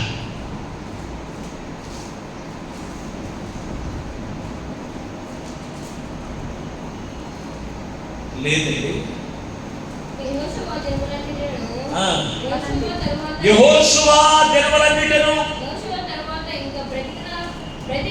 బ్రతికి యెహోవా ఇశ్రాయేలు కొరకు చేసిన క్రియలన్నిటిని ఎరిగిన పెద్దల దేవులన్నిటిను ఇశ్రాయేలు యెహోవాను సేవించి వచ్చిరి. ఇశ్రాయేలీయులు యెహోవాను సేవించుచు వచ్చింది. ఎవరిని బట్టి? చివరి మాట ఏమిటి అంటే, ఒకటి దేవుళ్ళు తన మనసును స్థిరపరుచుకుని కుటుంబం అంతా దేవుని మందిరంలో స్థిరపరుచుకున్నాడు. రెండవది దేవుని మాట విని ఆయన మాట ప్రకారంగా చేసేవాడిగా ఉన్నాడు.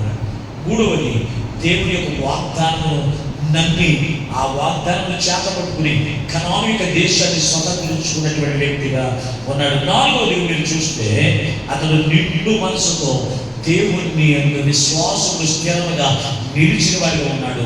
అంతేకాదు దేవుని బిడ్డారా, ఐదవదిగా మనం చూస్తే దేవుని యొక్క ఆ మాట తన పిల్లలైన వారికి అతను ఏం చేస్తాడో తెలుసా? దేవుని కూర్చుని సంగతులు తన పిల్లలకు నేర్పించాడు. చివరిగా మీరు చూస్తే అతడు బ్రతికిన దినములన్నీ దేవుని అనుసరించడం వల్ల ఇతను బట్టి అనేకులు ఇశ్రాయేలు ప్రజలు దేవుని మార్గం అనుసరించారట. దేవునికి స్తోత్రం. ఈ రోజు నిన్ను బట్టి దేవుని వెంబడించే వారిగా ఉంటున్నారా, లేకపోతే నిన్ను బట్టి వెనక్కి పోయేవారిగా ఉంటున్నారా? ఆలోచన చేసి ఒక్కొక్క వ్యక్తి మాటల వల్ల, ఒక్కొక్క వ్యక్తి పోట్లాటల వల్ల ఒక మనిషి అక్కడిపోతూ ఉంటాడండి. అలా ఉండకూడదండి. మనం అలా ఉండకూడదండి. ఇది అనుకున్నారో తెలుసా? దేవుని బిడ్డారా, నీవు నిండు మనసుతో దేవుని అనుసరించడం వల్ల, దేవుని యొక్క మార్గంలో నువ్వు జీవించడం వల్ల, ఒక పరిశుద్ధమైన జీవితం, ఒక పరిశుద్ధమైన ప్రవర్తన కలిగిన జీవితం నువ్వు జీవించడం వల్ల నిన్ను బట్టి అనేక మంది దేవుని మందిరంలో నడిపించబడాలి. ఇంకా మీరు చదవగలిగించగలిగా దినవృత్తాంతములు 2వ గ్రంథం 34వ అధ్యాయము 3వ వచనం 33వ వచనం ఒకసారి చదువుకుని వాక్యాన్ని గురించుకుందాం. దినవృత్తాంతములు 2వ గ్రంథం 34వ అధ్యాయం 33వ వచనం.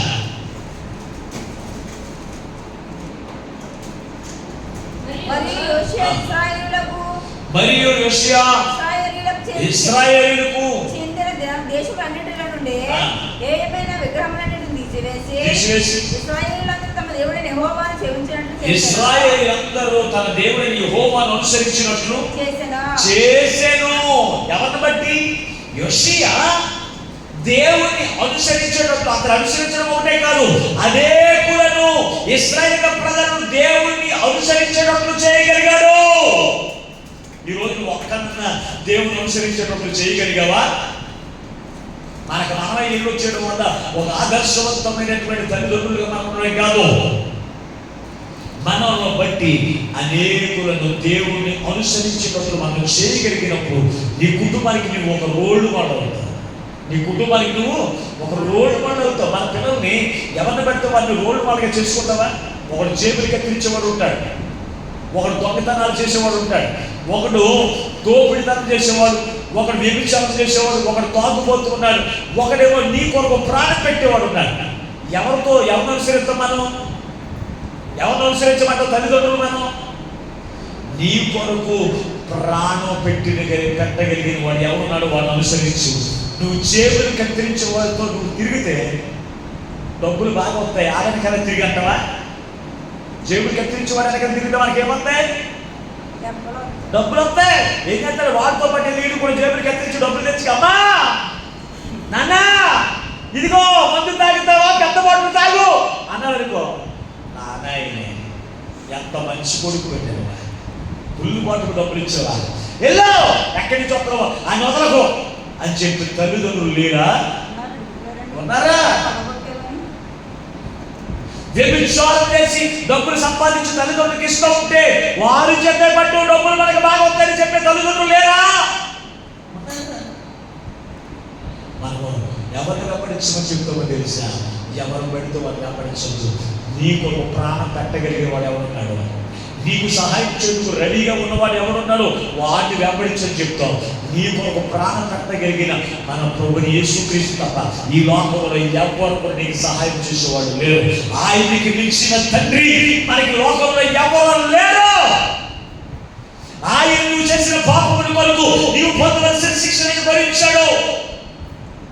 నీకు పరలోక రాజ్యం ఇవ్వడానికి ఆయన పరలోకం నుండి దిగువచ్చి వేసి ఆయన నీ మీద ఉన్న శిక్షను ఆయన తొలగించి ఆయన నీతో ఎల్లప్పుడూ నీకు తండ్రిగా ఉంటూ నీకు కావలసినవన్నీ కూడా నీకు అనుగ్రహిస్తూ నడిపిస్తూ ఉన్నప్పుడు ఆయన నువ్వు పరమ తండ్రిగా పెట్టుకుని నీ జీవితం కొనసాగించు. ఆయనను మాదిరిగా పెట్టుకో. ఆయన మాదిరిగా పెట్టుకుని ఈ కుటుంబానికి ఒక మంచి తండ్రిగా ఉండు, మంచి తల్లిగానే ఉండు, ఒక రోల్ మోడల్గా ఉండు. నేను ఎలాగైతే ప్రార్థన చేస్తున్నాను, ఎలాగైతే పాటలు పాడుతున్నాను, ఎలాగైతే దేవుని యొక్క పనులు చేస్తున్నాను, దేవుని యొక్క పరిచయం చేస్తున్నాను, అలా నువ్వు చెయ్యాలి. అది నీ పిల్లలకి ఒక రోల్ మోడల్గా ఉండాలి. నీ పిల్లలకి ఎలా ఉండాలి? ఒక రోల్ మోడల్ అయిపోవాలి నువ్వు. అలా ఉంటున్నావా? తండ్రిని చూసి ఈరోజు పిల్లలను చూసి తల్లిదండ్రులు నేర్చుకునే వారు ఉన్నారు. పిల్లలు దేవుని మందిరంలో వారపడుతూ ఉంటే ఆ పిల్లలను చూసి తల్లిదండ్రులు సిగ్గుపడవలసిన వారే. నన్ను బట్టి నా పిల్లలు నేర్చుకోవాలి, కానీ నా పిల్లలు బట్టి నేను నేర్చుకోవాలని సిగ్గుపడవలసిన జీవితాలు ఈ రోజున ఎందరో తల్లిదండ్రులు జీవిస్తున్నారండి. అటు వాళ్ళందరితో ప్రభు మనతో మాట్లాడుతున్నాడు. నీ కుటుంబానికి ఒక ఆదర్శవంతమైన తండ్రిగా ఉంటున్నావా? యెహోషువ ఒక ఆదర్శవంతమైన తండ్రిగా ఉన్నాడు కనుకనే తన కుటుంబం దీవెనకరంగా పరలోక రాజ్యం వంటి కనాను దేశానికి స్వతంత్రించుకునే యోగ్యత ఆ కుటుంబం సర్వ సమృద్ధి కలిగిన పాలు తేనెలు ప్రవహించే దేశానికి ఆ కుటుంబం వారసులైన కుటుంబం. అలాగే దేవుని దావీదు దేవుని యందు ఒక ఆ కుటుంబానికి ఒక మంచి తండ్రి, యథార్థమైన హృదయంతో అతని యొక్క జీవితంలో జీవించాడు. ఒక ఆదర్శవంతమైన తండ్రిగా అతను ఉన్నాడు. సౌలు దేవుని యొక్క మార్గమును విడిచిపెట్టి తిరిగాడు. ఒక ఆదర్శవంతమైన తండ్రిగా ఉండలేదు. సొలొమోను ఆ కుటుంబానికి ఒక ఆదర్శవంతమైన తండ్రిగా అతను కూడా ఉండలేకపోయాడు. ఈ రోజున నీకు అనుకున్నా నీ కుటుంబానికి ఒక ఆదర్శవంతమైన తండ్రిగా ఉండకపోతే ఈ రోజు మొదలుకొని యెహోషువటువంటి గుణలక్షణం నీ జీవితంలో నువ్వు కలిగి ఉండి నీ కుటుంబానికి ఎలా ఉండాలి? ఒక ఆదర్శవంతమైన తండ్రిగా తల్లిగా ఉంటూ నీ పిల్లల ప్రయోజనకరమైన జీవితానికి పరలోక రాజ్యానికి వారసులుగా చేయడానికి ప్రభు నిన్ను నీ కుటుంబానికి ఒక రోల్ మోడల్గా చేయబోతున్నాడు. ఎంతవరకు ఒక ఆదర్శమైనటువంటి తండ్రిగా ఉండకపోతే ఈ రోజు అటువంటి ఆదర్శవంతమైనటువంటి యెహోషువ వంటి అయ్యా తండ్రిగా నుండి చేయాయా అని ప్రభు యొక్క సన్నిధిలో అడగండి. ఒక ఆదర్శవంతమైన తండ్రిగా చేసి నిన్ను బట్టి అనేకులను దేవుని మార్గంలో నివసింపజేసి పరలోక రాజ్యానికి లోకం సంబంధమైన దేవుడికి పాత్ర వేసి ఒక వాక్యమును ఆ పరిశుద్ధాత్మ దేవుడు ఈ మాటలు వింటున్న బిడ్డలందరికీ దయచేయను గాక. ఆమేన్. ప్రార్థన చేసుకుందాం. తలల వంచండి. మహోన్నతుడైన మహాఘనుడైన మా ప్రియ పరలోకపు తండ్రి, నీ పరిశుద్ధమైన నామమునకు నీకు వందనాలు స్తోత్రాలు. ఎంతవరకు నీ అమూల్యమైన మాటల చేత నీవే మాతో మాట్లాడి మమ్మల్ని బలపరిచావు. వెంటబడి మాటలయ్యా ఏమైనా కూడా వ్యర్థముగా విడిచిపెట్టకుండా ప్రతి వారి హృదయమును నీరు కట్టి ఫలింపజేసి నీ రాకడతో మమ్మల్ని అందరినీ రాయితీపరిచి మహిమనొందుగా మా ప్రభువును లోకరక్షకుడైన యేసుని ప్రార్థించి వేడుకొనుచున్నాము పరమ తండ్రి. ఆమేన్. అందరూ కూర్చున్న దేవుడు మిమ్మల్ని అందరినీ దీవించును గాక.